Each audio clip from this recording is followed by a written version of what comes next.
আমি কেউ ভোটে দাঁড়াইতাম না। আমি জনপ্রিয়তা দিয়ে করুন কি কথা বলে অনেক মানুষ দিয়ে আমায় করুন কি, আমি তো ইলেকশন করতাম। আমার কাছে অনেকে যোগাযোগ করছে, আমি বলছি না আমার এই সময় নেই। আমি আসি কামে আছি, আমি দিনই কাজ তো হ্যাঁ আমি দিনই কাজই করি, আমি চিরা খাই দিনই কাজই করতেছি। আপনি যদি ওই দিন একজনকে বলছি যে ভাই আপনি আমার সাথে 3 দিন আমার লগে থাকবেন, আমার খরচে থাকবেন, আমার গাড়িতে থাকবেন, ফাও নষ্ট করতেছি বেহুদা, এটা আপনি আমাকে বের করে নেন। 3 দিন না ধরার জন্য 1 মাস থাকেন। কত সময় কত মানুষ ষড়যন্ত্র করে, সারা পৃথিবীতে করে, আমাদের দেশেও করে। হুজুররা এইভাবে এই সিস্টেমে দমায় এলাইব, মাদ্রাসা এইভাবে সিস্টেমে দমায় এলে। পৃথিবীতে পণ্যের দাম কমে, মনে করেন 100 টাকা দাম ছিল, এটার দাম কমে হলে 90 টাকা হয়। 88,000, কালকে জিজ্ঞাসা করছি রডের টন তো 88,000 টাকা ছিল, তো এখন কমছে 83,000 টাকা, না জানি 83,500 টাকা হয়েছে। তো এটা কমে 5,000। কিন্তু একটা পণ্য দাম ছিল 2,000, এটা হয়ে গেছে 100 টাকা। এমন হয়? এমন হয়েছে পরিকল্পিতভাবে। কওমি মাদ্রাসার হুজুররা, কওমি মাদ্রাসার দিনদার তালেব ইলমের জন্য বছরের পর বছর চামড়া উঠাইতো কোরবানির সময়। এই চামড়াটা 2,200 টাকা বিক্রি করতে এক একটা, পরিকল্পিতভাবে ইচ্ছা করে ষড়যন্ত্র করে জালেম এবং তার দোসররা এটা সিদ্ধান্ত নিয়ে পরিকল্পিতভাবে এটারে 100 টাকা বানাইলে। এটার দাম হয়ে গেছে মানে চামড়া যেন কোনো কিছুই না, এটা হালাইয়া দিতে পারি, এটা হালাইয়া দাও, এটা কিচ্ছু না। উদ্দেশ্য হলো এভাবে 2-4-5 বছর পরে টাকার অভাবে, পয়সার অভাবে, খাদ্যের অভাবে কওমি মাদ্রাসাগুলো কি হয়ে যাবে? বন্ধে। আসমানওয়ালা বলে না তুমি যাইবা গা, কওমি মাদ্রাসা থাকবে, তোমারে বাগাই দেবো খুব সময়, যে কোনো টাইমে। এজন্য কওমি মাদ্রাসা বন্ধ হয় নাই, ওলামায়ে কেরামও হারায় যায় নাই, এটাই বাস্তব। এজন্য আমার তোমার কারো জন্য আল্লাহর দ্বীন আটকাবেন, আল্লাহর দ্বীন আটকাবেন, এটা জরুরি বিষয় বাবা। আমরা যদি এটা বুঝি ভালো হবে। একজন ছেলেই বুঝছেন, একজন বাবাই বুঝছেন। তাহলে অতএব এটা বলতেছিলাম, আল্লাহ তাআলা বলেন আমরা মুমিন, হে ঈমানদার, আল্লাহ বলেন তোমার জীবনের সব কিছু আমি আল্লাহ ঠিক করে দিছি। ইন্না হাদাইনাহুস সাবিলা, চলার পথ, জীবনের গতি আমি আল্লাহ তাআলা নির্ধারণ করে দিয়েছি। সাবিল মানে রাস্তা, আমি বলে দিয়েছি রাস্তা, আলো কোনটা অন্ধকার কোনটা। ওটা মোবাইলের ছবি উঠাও, মোবাইলে চলে বেতকায় বেউকুফে, ওরা হাসে, তো নিজেই ছবি উঠাইতেছে আবার নিজে হাসে, আবার মাথা টুপিও আছে। অপদার্থ কাহাকে বলে বুঝেন? মানে আমার মতে আমি ব্যস্ত, আমার রঙে আমি ব্যস্ত, আমার আর নতুন করে কিছু জানারও নাই, নতুন করে কিছু শিখারও নাই। আমি যা বুঝি তাই তো, আমার বুঝে তো থুইয়ার জায়গা নাই। হুজুরের তো বুঝলো মুকুল সব। এই হলো ছেলেদের হালাত। তো প্রায় এই জন্য বলি আমি যে মানে প্রত্যেক বড় মোবাইলওয়ালা যার হাতে একটা মোবাইল আছে, বড় এই মোবাইলেরই, এইটাই একজন সাংবাদিক, এইটাই একজন বুদ্ধিজীবী। বাংলাদেশে যদি মনে করেন 5 কোটি মানুষের হাতে একটা বড় মোবাইল থাকে, 5 কোটি বুদ্ধিজীবী, 5 কোটি সাংবাদিক, আর এই 5 কোটি মোবাইলওয়ালা দেশবাসীকে বুদ্ধি দিতে আছে, এভাবে করেন, ওইটা করেন, এখন এটা করা উচিত, এখন ওইটা করা উচিত। আর তোমার কি উচিত? আমার উচিত মোবাইল টিপা, বাকিদের উচিত আমি যে বুদ্ধি দেই ওইটা করা। বুঝেন নাই কথা? বাকিরা আমার বুদ্ধিতে কাজ করবেন আর আমি শুধু মোবাইল টিপ। আফসোসের ব্যাপার। এই কয়েকদিন আগের ওই যে ওই যে নোয়াখালীতে যে প্রবাসী লোকটার 7 জন পরিবারের সদস্য যে মারা গেল, মাইক্রোটা যে পড়ে গেছে পানিতে, শুনছেন না? এটা একই পরিবারের বেচারার সব শেষ। তার আমি সাক্ষাৎকার দেখছি, আর সে আফসুস করে চোখের পানি ফেলে বলছে, যে কত শত শত মানুষরা আমি চিল্লাইয়া কাঁদছি, ডাকছি, সবাই সবাই ভিডিও করে, সবাই ছবি উঠায়, কিন্তু আমারে কেউ আমার বাঁচাইবার জন্য কেউ বলে নাই। এটা ওই বলছে কি পরিমাণ বদনসিব এই জাত, কি পরিমাণ বদনসিব। বেচারা কাঁদতে কাঁদতে বলছে যে আমার মানুষগুলো এভাবে মারা যাইতেছে, ওরা সবাই ভিডিও করে।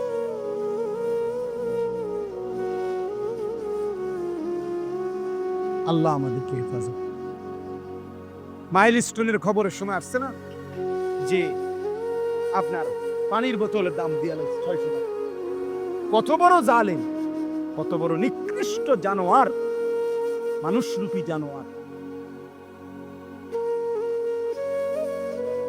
কত বড় নিকৃষ্ট বলে। রিক্সা ভাড়া ডাবো নেও না, অগ্নিদগ্ধ ছেলেটারে উঠাইতেও চায় না, ভাড়া দিব কে? তুই মরে গেলে আমার কি, আমার ভাড়া দরকার। সাফ কথা বেটা, আমি এই সিদ্ধান্ত নিয়েই বয়ান করি। কতজন আমারে বুঝায়, বলেও আমার হুজুর আপনি যেই দমকান দমকার অন্য, আমি সিদ্ধান্ত নিয়েই বলি যে ছেড়ে দেওয়া না, আমি যাব না। একটা ছেলে কেউ না শুন, একজন শুন, অসুবিধা। আমি কেউ ভোটে দাঁড়াইতাম না, আমি জনপ্রিয়তা দিয়ে করবো কি? কথা বলে অনেক মানুষ দিয়ে আমি করবো কি? আমি তো ইলেকশন করতাম, আমার কাছে অনেকে যোগাযোগ করছে, আমি বলছি না আমার এই সময় আমি আসি, কামে আছি, আমি দিনই কাজ তো, হ্যাঁ আমি দিনই কাজই করি, চিরা খাই দিনই কাজই করতেছি। আপনি যদি ওই দিন একজনকে বলছি যে ভাই আপনি আমার সাথে 3 দিন আমার লগে থাকবেন, আমার খরচে থাকবেন, আমার গাড়িতে থাকবেন, ফাও নষ্ট করতেছি বেহুদা, এইটা আপনি আমাকে বের করে নেন। 3 দিন না, ধরা যান 1 মাস থাকেন, আলহামদুলিল্লাহ। এজন্য প্রিয় ভাই, আল্লাহ তাআলা বলেন যে মুমিন হে ঈমানদার, আমি আল্লাহ তাআলা তোমাদেরকে বলে দিচ্ছি, প্রত্যেক মানুষের দিলে আগ্রহ, মহব্বত, ভালোবাসা, কোনো জিনিসের প্রতি অন্তরের টান, এটা আল্লাহ প্রদত্ত, এটা একটা ফিতরাত। সৃষ্টিগতভাবেই, স্বভাবগতভাবেই মানুষ কারো না কারো প্রতি আকর্ষণ অনুভব করে, হৃদয়ের টান অনুভব করে, মহব্বত, ভালোবাসা মানুষের অন্তরে আল্লাহ প্রদত্ত। আল্লাহ তাআলা এখানে বলছেন যে হে আমার মুমিন বান্দা, ইন্নামা ওয়ালিয়ুকুম, নিশ্চয়ই তোমাদের বন্ধু, ভালোবাসার পাত্র, প্রিয়জন, তোমার হৃদয়ের ঠাঁই হবে, ভালোবাসার পাত্র হবে, তোমার বন্ধু হবে কে? 1 নম্বরে আল্লাহ। কে? ইন্নামা ওয়ালিয়ুকুমুল্লাহ। আল্লাহ বলেন মুমিন তোমার প্রথম বন্ধু হবে আল্লাহ। কে? ওয়াল্লাযীনা আমানু আশাদ্দু হুব্বাল লিল্লাহ। আল্লাহ বলে যারা মুমিন, যারা ঈমানদার, তাদের সবচেয়ে বেশি ভালোবাসা আল্লাহর জন্যে। কার জন্যে? আল্লাহ বলেন জমিনে আমি এমন বান্দা সর্বদাই রাখবো, ফাসাউফা ইয়াতিল্লাহু বিকাউমিন ইউহিব্বুহুম ওয়া ইউহিব্বুনা। এমন বান্দা আমার জমিনে থাকবে যারা আমি আল্লাহকে ভালোবাসে, আমিও যাদেরকে ভালোবাসি। ইউহিব্বুহুম ওয়া ইউহিব্বুনা। আল্লাহ বলে বান্দা তুমি যদি আমাকে নাও ভালোবাসো, কোনো অসুবিধা নাই, মনে রেখো আমার জমিনে এমন বান্দা ছিল, আছে, থাকবে যারা আমাকে ভালোবাসে, আমিও যাদেরকে ভালোবাসি।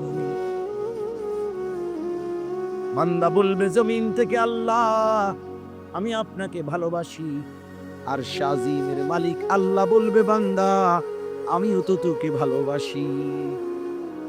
রাদিয়াতাম মারদিয়া ইয়া আইয়াতুহান নাফসুল মুতমাইন্না ইরজিই ইলা রাব্বিক রাদিয়াতাম মারদিয়া। আল্লাহ একটা পর্যায়ে মুমিন ইমানদারের উপরে যখন আল্লাহ খুশি হয়ে যায় তো আল্লাহ নিজেই ডাক দেয়, হে আমার প্রিয় আত্মা, হে আমার প্রশান্ত আত্মা মুমিন, ইরজিই ইলা রাব্বিক, তুমি আমি রবের কাছে এসে পড়ো, আইসা বড় বান্দা, ফিরে আসো তুমি আমার কাছে। আজরাইল মালাকুল মউত পাঠাচ্ছি, যাও তুমি আইসা পড়ো তার হাতে ধরা দিয়ে মৃত্যু গ্রহণ করে। তো বান্দা যেন মুমিন প্রিয় বান্দা যেন বলে, আল্লাহ আমি কি আপনার কাছে তাহলে চলেই যাব, দুনিয়াতে বুঝি আর থাকবো না? আল্লাহ বলে রাদিয়াতাম মারদিয়া, কেন থাকবা? আমিও তো তোমার উপরে রাজি, তুমিও তো আমার উপরে রাজি, আর থাকবা কেন? এসেই বড় মাকসাদ তো অর্জন হয়েই গেছে। তুমি আমার ভালোবাসা চেয়েছিলে, আমিও তো তোমার ভালোবাসা চেয়েছিলাম, ভালোবাসার হক তো আদায় হয়ে গেছে। রাদিয়াতাম মারদিয়া, हम यहाँ से तुम वहाँ से दोनों जानिब से इशारा हुआ। আমি এখান থেকে তিনি ওইখান থেকে, দুই দিক থেকে ইশারা হয়েছে, দুইজন দুইজনকে ভালোবাসে। আমার শায়েখ আল্লামা মুফতি মুশতাকুন নবী কাসিম হুজুর বলে, একটা পর্যায়ে যেন এমন হয় আল্লাহ যেন বলে, বান্দা তুমি আর আমি, আমি আর তুমি, তুমি আর আমি, আমি আর তুমি। এজন্য আল্লাহর প্রিয় বান্দারা যখন জীবন দিতেন, জিহাদে শাহাদাত বরণ করতেন, তো সাহাবায়ে কেরামের অসংখ্য ঘটনা এমন আছে, যখন সাহাবায়ে কেরাম যুদ্ধের ময়দানে শাহাদাত বরণ করতেন, রক্তে লাল, শরীরে তীর বর্ষা বল্লমের আঘাতে যখন শরীর ঝাঁঝরা রক্তে যখন লাল হয়ে গেছে, তো নিঃশ্বাস যাওয়ার মুহূর্তে চিৎকার দিয়ে বলতেন, ফুস্তু ওয়া রাব্বিল কাবা, কাবার রবের কসম আমি কামিয়াব, সফল হয়ে গেলাম, আজ বন্ধুর সান্নিধ্য পেয়ে গেলাম। निकल जाए दम तेरे कदमों के नीचे, यही दिल की हसरत, यही दिल की आरज़ू है। প্রিয় বান্দা বলে মাওলা আপনার কদমের নিচে আমার জীবন দিয়ে দিলাম, এটাই তো জীবনের তামান্না ছিল, এটাই তো দিলের আশা ছিল, এটাই তো দিলের আরজু ছিল যে আপনার কদমের নিচে জীবন দিয়ে দেব। ইন্নামা ওয়ালিয়ুকুমুল্লাহ, আল্লাহ বলে তোমাদের বন্ধু হবে আল্লাহকে। আল্লাহু ওয়ালিয়ুল্লাযীনা আমানু, আল্লাহ বলে যারাই মুমিন তাদের বন্ধু হলেন আল্লাহকে। ইন আউলিয়াউহু ইল্লাল মুত্তাকুন, আল্লাহ বলেন আল্লাহর বন্ধু কেবলই মুত্তাকি যারা, তারা। তাহলে মুত্তাকির বন্ধু আল্লাহ, আল্লাহর বন্ধু মুত্তাকি। কত আয়াত আছে কোরআনে, আল্লাহ বলছে ইন্নাল্লাহা ইউহিব্বুত তাওয়াবিন ওয়া ইউহিব্বুল মুতাতাহহিরিন, আল্লাহ বলেন আমি তওবাকারীকে ভালোবাসি, আল্লাহ তাআলা বলেন আমি পবিত্রতা অর্জনকারীকে ভালোবাসি। আল্লাহর নবী বলছেন হাদিসে কুদসিতে, ওয়াজাবাত মাহাব্বাতি, আল্লাহ বলেন আমার ভালোবাসা তার জন্য ওয়াজিব হয়ে যায়, লিল মুতাহাব্বিনা ফিয়া, যে দুই বান্দা আমি আল্লাহর সন্তুষ্টির জন্য একে অপরকে ভালোবাসে, তাকে ভালোবাসা তাদের দুইজনকে আমার জন্য ওয়াজিব হয়ে যায়, আমিও তাদেরকে ভালোবাসি। ফাত্তাবিউনি ইউহিব্বুকুমুল্লাহ, আল্লাহ বলে আমার বন্ধুর একটা সুন্নাত যে অনুসরণ করে আমি আল্লাহ তাকে ভালোবাসতে থাকি। সে মিসওয়াক করছে, আমি তাকে ভালোবাসতে থাকি। সে দস্তরখান বিছায় খাচ্ছে, আমি আল্লাহ তাকে ভালোবাসি। সে দাড়ি রাখতেছে, আমি আল্লাহ তাকে ভালোবাসি। তার স্ত্রী পর্দা করে, আমি তাকে ভালোবাসি। সে হালাল পথে চলতে থাকে, আমি তাকে ভালোবাসি, কারণ সে তো আমার বন্ধুর সুন্নাত একটা একটা করে অনুসরণ করে। ফাত্তাবিউনি ইউহিব্বুকুমুল্লাহ। আল্লাহ আমাকেই তৌফিক দান করে। ভাবছিলাম অল্প একটু বয়ান করবো, এখন থেকে মনে হইতেছে আমার কাছে গরম কমে গেছে। আমার কাছে কইলে আমার কাছে এটা গরম লাগছে, এখন কমে লাগতেছে। আলহামদুলিল্লাহ, আলহামদুলিল্লাহ। আয় কারীম। তাহলে এজন্য আজকে নওজোয়ান তোমরা যদি এটা বুঝতা কত না ভালো হতো, কত না ভালো হতো। 2 নাম্বার, আল্লাহ বলেন ওয়া রাসূলুহু, দ্বিতীয় ভালোবাসা মুমিনের রাসূলুল্লাহ। মুমিনের প্রথম ভালোবাসা কার জন্যে? দ্বিতীয় ভালোবাসা কার জন্যে? রাসূলুল্লাহ সাল্লাল্লাহু আলাইহি ওয়াসাল্লাম। লা ইউমিনু আহাদুকুম হাত্তা আকুনা আহাব্বা ইলাইহি মিন ওয়ালিদিহি ওয়া ওয়ালাদিহি ওয়ান নাসি আজমাইন। নবী সাল্লাল্লাহু আলাইহি ওয়াসাল্লাম বলেন, তোমাদের পিতামাতা সন্তানাদি পৃথিবীর সব মানুষের চাইতে যদি আমাকে ভালো না বাসো, পরিপূর্ণ মুমিন হইতে পারবে না।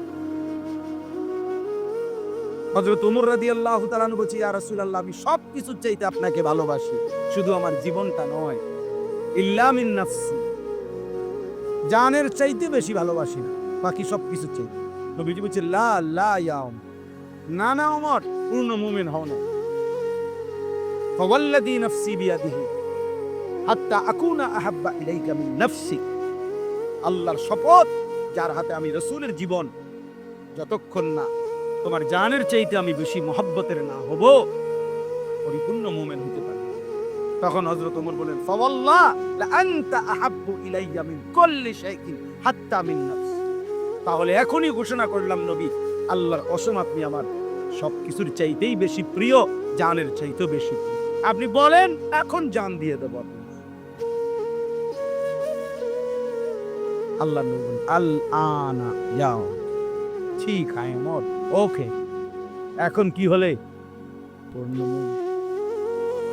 ইন্নামা ওয়ালিয়ুকুমুল্লাহ ওয়া রাসূলুহু। আল্লাহর পরে ভালোবাসা কার জন্য? ওয়াল্লাযীনা আমানুল্লাযীনা ইউকিমুনাস সালাহ। প্রিয় ভাই শোনেন, ছেলে শোনো, আল্লাহ বলে 3 নম্বরে ভালোবাসা হলো ওই সমস্ত মুমিনের প্রতি, ওই মুমিনের সাথে আল্লাযীনা ইউকিমুনাস সালাহ, যারা 5 ওয়াক্ত নামাজ আদায় করে।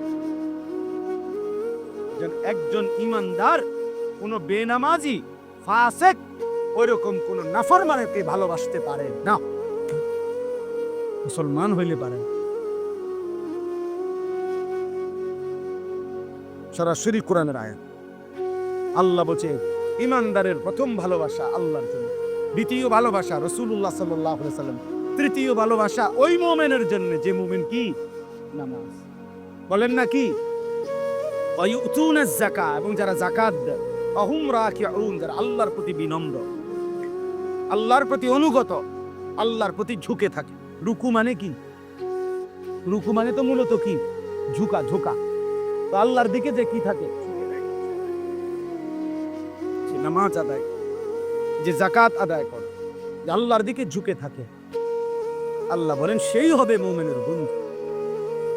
আমি যে সারা জীবন বলি অনেক ছেলেদের, বেটা 8 ঘন্টা বেটা তুই এমন ছেলের সাথে হাঁটলি, ওই নাফরমান তোরে 1 ওয়াক্ত নামাজের কথা বললো না, একটাবার আল্লাহর নাম এই হাইওয়ানের মুখ দিয়া বাইর হয় নাই। 3টা বাজে তার লগে বাইরিলি, রাতের 11টা বাজে ঘরে আসলি, 8 ঘন্টা পর্যন্ত এই হাইওয়ানের মুখ দিয়ে একটাবার আল্লাহ, রসুল, আখেরাত, মাঝখান দিয়ে আসরের আজান হইছে, মাগরিবের আজান হইছে, এশার আজান হইছে। এত বড় শক্ত হাইওয়ান, এত বড় শক্ত নাফরমান, তার মুখ দিয়ে একটাবার, কিরে আমিও তো মুসলমান, তুইও তো মুসলমান, আজান হইতেছে নামাজ পড়তি না, কিরে আল্লাহর ইবাদত করতি না, একটাবার বললু না?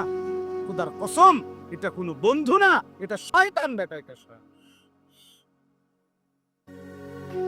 শয়তান, শয়তান, এটা শয়তান।